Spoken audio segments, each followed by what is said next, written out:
Today, we're diving into a massive idea. What if luck isn't something that just happens to you? What if it's something you can actually build?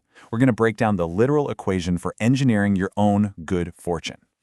You know, for so many of us, it really feels like life is a game of pure chance, doesn't it? It seems like some people just get all the breaks, while the rest of us are struggling to catch up. It's so easy to think it's all just one big, random lottery. But what if we have way more control than we think? Let's dig into that. Okay, first things first. Before we can start engineering luck, we have to be brutally honest about our starting point. And the evidence is pretty overwhelming. Life absolutely begins as an unfair lottery. I mean, just let this one sink in for a second. A full 50%, half of your potential lifetime income is decided by one single factor you have zero control over: where you were born. Someone with your exact same brain and your exact same skills will have a wildly different financial journey just based on their birth country. It's a huge deal. And it's not just geography.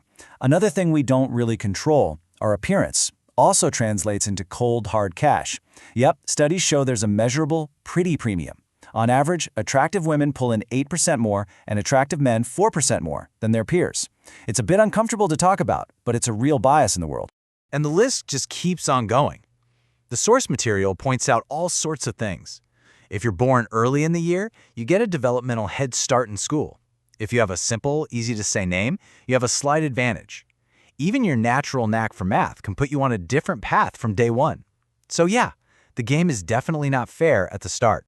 But right here, this is where we flip the script. This is the big mindset shift. What if we stop seeing life as a lottery we just hope to win, and start seeing it as a role-playing game, an RPG, that we can actually learn to master?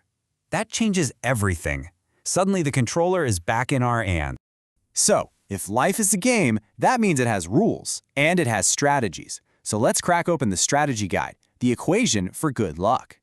And here it is. This is the formula. See, luck isn't some magical, mystical force. It's a practical equation.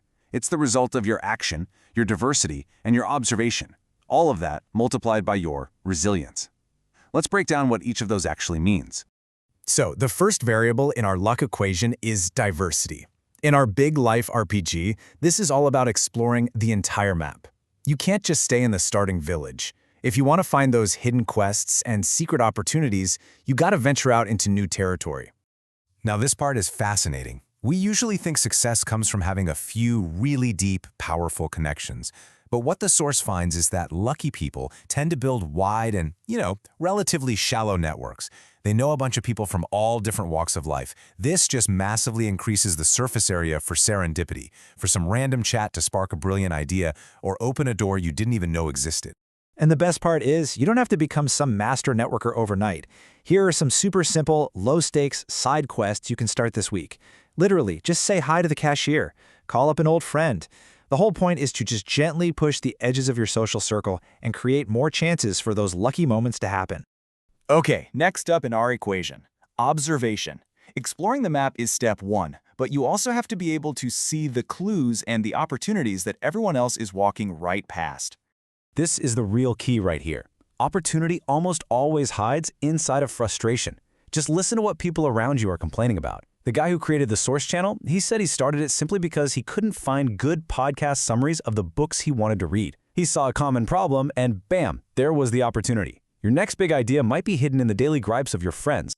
But here's the thing. You can't really observe anything if your mind is already made up. The Source calls this intellectual humility, and it's basically the ability to say, you know what, maybe I'm wrong about this. It's about being open to new information, because if you're not, you'll just filter out any clue that doesn't fit what you already believe. All right, now we get to the last two variables, and honestly, they might be the most important ones: action and resilience. You can explore the whole map and find all the clues, but if you never actually start the quest, you get zero reward. And when you do start, you better be ready to get knocked down a few times. Look, every single meaningful action you take requires stepping out of your comfort zone. This diagram shows the journey perfectly. First, you have to push through that fear zone, where you're just filled with self-doubt. But if you keep going, you hit the learning zone, where you're picking up new skills. And finally, you get to the growth zone, where you hit your goal and your entire comfort zone gets bigger. But not all action is good action. Before you commit to some huge, life-changing quest, The source suggests running it through this little 5-question filter. Are you doing this just to please somebody else? Is it actually important to you? Does it make you happy? Does it line up with your values? These questions make sure you're chasing your own goals, not just living out someone else's script. And that brings us to resilience. In any video game, you lose battles, you fail missions, but the game isn't over. You just respawn at the last save point, maybe a little bit smarter this time. Resilience is your respawn ability in life. It's not about never failing, it's all about how quickly you get back in the game after you've been defeated. So, we've got all the variables for our luck equation. But to make it all work, you need the right operating system, the right mindset. The source breaks it down into 2 types of players in this game of life. Let's call them the pro player and the novice. This table just lays it all out so clearly. When a problem comes up, the pro player's first thought is, okay, how can I fix this? The novice's first thought, whose fault is this? The pro has a vision. The novice just drifts along. The pro gives value first. The novice is all about taking. And this is a big one. The pro learns to grow, while the novice learns just to feel smart. Be honest with yourself. Which column do you spend most of your time in? And really, that's what this all comes down to. This whole idea that you're either born lucky or unlucky is, well, it's a passive way to live. The sources we've explored today offer a totally different path. They're handing you the controller, they're giving you the strategy guide, and they're asking one simple question.